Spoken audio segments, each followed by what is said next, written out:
Trump prepares for visit by Saudi Crown Prince who has rocked the kingdom. Washington, AFP.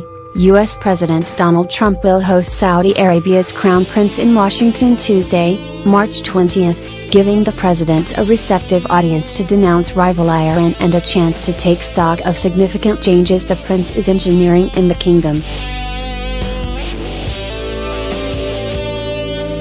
10 months after the last face-to-face meeting between Mr. Trump and Crown Prince Mohammed bin Salman, in Riyadh, the 71-year-old president and the 32-year-old strongman prince are expected to deepen an already warm and congenial relationship. But they are also expected to take up major developments for Saudi Arabia, both internally and externally: the end of a ban on Saudi women driving, the unprecedented detention of dozens of people that was billed as a high-level anti-corruption purge, Saudi involvement in the war in Yemen, and the crisis with the Gulf state of Qatar. It's jaw-dropping how many policy changes the Saudis have pursued at home and in the region since that last meeting, said former CIA analyst Lori Plotkin-Bockhart, who is now with the Washington Institute for Near East Policy. Many of these changes have touched U.S. security interests. One example is the summit that the administration had hoped to host this year with the 6 countries of the Gulf Cooperation Council, which could be difficult to arrange given the continuing crisis with Qatar. In June, Saudi Arabia and the United Arab Emirates, UAE, began an air and sea boycott against Qatar, which they accuse of financing terrorism and being overly friendly with Iran. Prince Mohammed, known by his initials MBS, was named Crown Prince that month by his father, King Salman. Early on, the prince announced an ambitious Vision 2030 initiative to build an economy less dependent on oil, while luring more foreign investment. Towards that end, Riyadh wants to greatly accelerate the pace of its civilian nuclear energy program.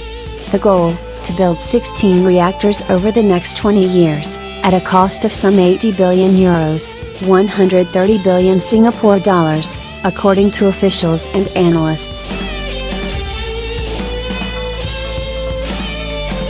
As the Saudis pursue the technology needed to undertake the ambitious project, they are expected to play potential rivals against one another, reminding their American counterparts that China, Russia and France are also capable of filling their needs. It would be virtually impossible for the Saudi government to accept terms that are less than what Obama gave the Iranians, the possibility of future enrichment, a source close to the Saudi government told AFP, referring to the nuclear deal between Tehran and world powers that was completed when Mr. Barack Obama was still president. Bloody war in Yemen. The United States and Saudi Arabia are historic allies. Ever since Franklin Delano Roosevelt met with King Abdulaziz ibn Saud on a U.S. naval ship in the Suez Canal in 1945, every American president has carefully nurtured relations with the Saudi royal family. But the unstinting support Mr. Trump offered when he chose Riyadh as the destination of his first overseas trip as president brought the relationship to a new level. While Mr. Obama said in 2015 that it was important not to perpetuate any long-term confrontation with Iran, or to even marginalize Iran, Mr. Trump, who has repeatedly threatened to withdraw from the nuclear deal reached that year with Tehran, has chosen a very different path. Everywhere we go in the Middle East it's Iran, Iran, Iran, he said a few days ago. Every problem is Iran.